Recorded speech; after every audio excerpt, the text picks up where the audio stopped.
আমি কৈছো আৰু ইয়াত কোনোবা বাংলাদেশ আৰু পাকিস্তানৰ এজেণ্ট আহি পেলাই হিমন্ত বিশ্ব শৰ্মা ডাঙৰীয়াৰ চাৰ্টিফিকেট দিবলৈ আমি ইয়াক প্ৰয়োজন বোধ কৰা নাই কাৰণ হিমন্ত বিশ্ব শৰ্মা ডাঙৰীয়া অসমত যি কাম কৰিছে সম্পূৰ্ণ অসমীয়াৰ হৈ কাম কৰিছে আৰু অসমীয়াৰ ভৱিষ্যতৰ সুৰক্ষাৰ স্বাৰ্থত কাম কৰিছে গতিকে অসমীয়া আৰু অসমৰ যদি কোনোবাই বাংলাদেশ আৰু পাকিস্তানৰ এজেণ্ট আহি পেলাই যদি হিমন্ত বিশ্ব শৰ্মা নিচিনা হিমন্ত বিশ্ব শৰ্মা ডাঙৰীয়া মুখ্যমন্ত্ৰীৰ পিছত এজন অসমীয়া হিচাপে আমি তেওঁৰ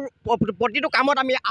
আছিলো আৰু ভৱিষ্যতে থাকিম কোনোবা যদি বাংলাদেশী জেহাদী গ্ৰুপ আহি এই মাদানীৰ নিচিনা গ্ৰুপ আহি ইয়াত যদি অসমৰ কোনোবা অসমীয়াক যদি চকু ৰঙা চকু দেখুৱাবলৈ হয় তেনেকুৱা ৰঙা চকু নাথাকিব তেনেকুৱা মানুহ নাথাকিব বুলি আমি অসমীয়া যুৱ মঞ্চ আজি স্পষ্ট ভাষাৰে কৈ দিছোঁ আজি প্ৰতিবাদ কৰিছোঁ এই প্ৰতিবাদে কাম নহ'ব কাৰণ এখন অসম হয় এখন বাংলাদেশ বা পাকিস্তান নহয় ইয়াত কোনোবা বাংলাদেশ পাকিস্তানৰ এজেণ্ট আহিব আৰু এনেকুৱা কিছুমান কথা ক'ব এনেকুৱা টুলুঙা মন্তব্য নিদিবলৈ কৈছোঁ অসমত যিমান এইবিলাক গ্ৰুপ আছে জেহাদী গ্ৰুপ এই গ্ৰুপবিলাকক অসম চৰকাৰক আমি ভাঙি পেলাবৰ আহ্বান জনাইছোঁ আৰু অতি সোনকালে এই মাদানী নে এইটো কোনটো জেহাদীটো যোনটো বাংলাদেশ আৰু পাকিস্তানৰ ছাপৰ্ট লৈ পেলাই অসমৰ কথা বেয়াকৈ কৈ আছে এই বাংলাদেশৰ ছাপৰ্টাৰটোক অতি সোনকালে ভাৰত চৰকাৰে গ্ৰেপ্তাৰ কৰি ইয়াক মানে তিহাৰ জেললৈ পঠিয়াবলৈ আমি অনুৰোধ জনাইছোঁ ধন্যবাদ জয় আই অসম জমিয়ত উলেমা ই হিন্দ নামৰ এই সংগঠনটোৰ এজন নেতা কি মাদানী নে ফাদানী তেখেতে ক'ত সাহস পালে অসমৰ মুখ্যমন্ত্ৰীক গ্ৰেপ্তাৰ কৰাৰ দাবী জনাবলৈ তেখেতে ক'ত সাহস পালে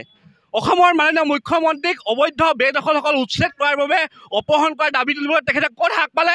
আমাৰ অসমীয়া যুৱ মঞ্চৰ এটা স্পষ্ট দাবী যে জমিয়ত উলেমা ই হিন্দ যিটো অসম বিৰোধী সংগঠনটো এইটো অসমৰ পৰা প্ৰথম কথা এইটো বেন কৰিব লাগিব অসমৰ পৰা এই সংগঠনটো বেন কৰিব লাগিব আজি অসমৰ মাননীয় মুখ্যমন্ত্ৰী মহোদয়ে আপোনাৰ অবৈধ মিয়াসকলক অবৈধ বেদখলকাৰীসকলক উচ্ছেদ কৰি আছে তাৰ প্ৰতিবাদ জনাই পিনি জমিয়ত উলেমা হিন্দৰ এইটো মাদানী নে ফাদানীয়ে আমাৰ মাননীয় মুখ্যমন্ত্ৰীক গ্ৰেপ্তাৰৰ দাবী জনাইছে আমাৰ মাননীয় মুখ্যমন্ত্ৰীক তেওঁ অপহৰণ কৰাৰ দাবী জনাইছে তাক আমি তীব্ৰ গৰিহণা জনাইছোঁ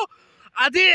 মাদানীয়ে যে অসমৰ সত্ৰ প্ৰায় 12,000 ভূমি অসমৰ সত্ৰভূমি যে অবৈধ বেদখলকাৰী অবৈধ মিয়াসকলে দখল কৰি আছে তেওঁলোকক উচ্ছেদ কৰাৰ তেওঁ কিয় দাবী নজনায় এই যিটো মৌলবাদী সংগঠন যিটো পাকিস্তানী আৰু বাংলাদেশী সমৰ্থন কৰা সংগঠন জমিয়ত উলেমা ই হিন্দক অসমৰ পৰা বন্ধ কৰক আৰু মাদানীয়ে আপোনাৰ বাংলাদেশত গৈ পাকিস্তানত গৈ তেখেতে কোনোবা এখন ৰাজ্যত গৈ নিৰ্দেশ দিয়ক যে